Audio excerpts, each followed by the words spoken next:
لفظ آمنا کا اجرا دیکھیں کس طریقے سے کرنا ہے، نہایت ہی آسان طریقے سے بتاؤں گی۔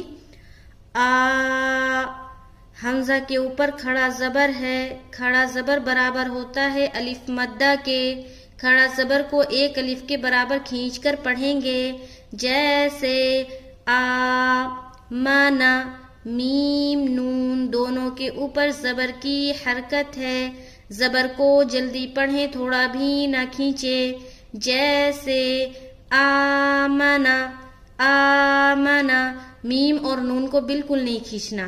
بعض اوقات لوگ پڑھتے ہیں آمنا، نون بھی لمبا ہو جاتا ہے جو کہ غلط ہے، تو نون کو بالکل بھی نہیں کھینچنا، نون میں اپنی آواز کو جلد چھوڑنا ہے، یعنی کہ اسٹاپ کر لینا ہے۔ آمنا، منا، اور جب دو حرف ایک ساتھ ایک ہی قسم کی حرکت ہو تو اس کا ساتھ میں اجرا کر لے۔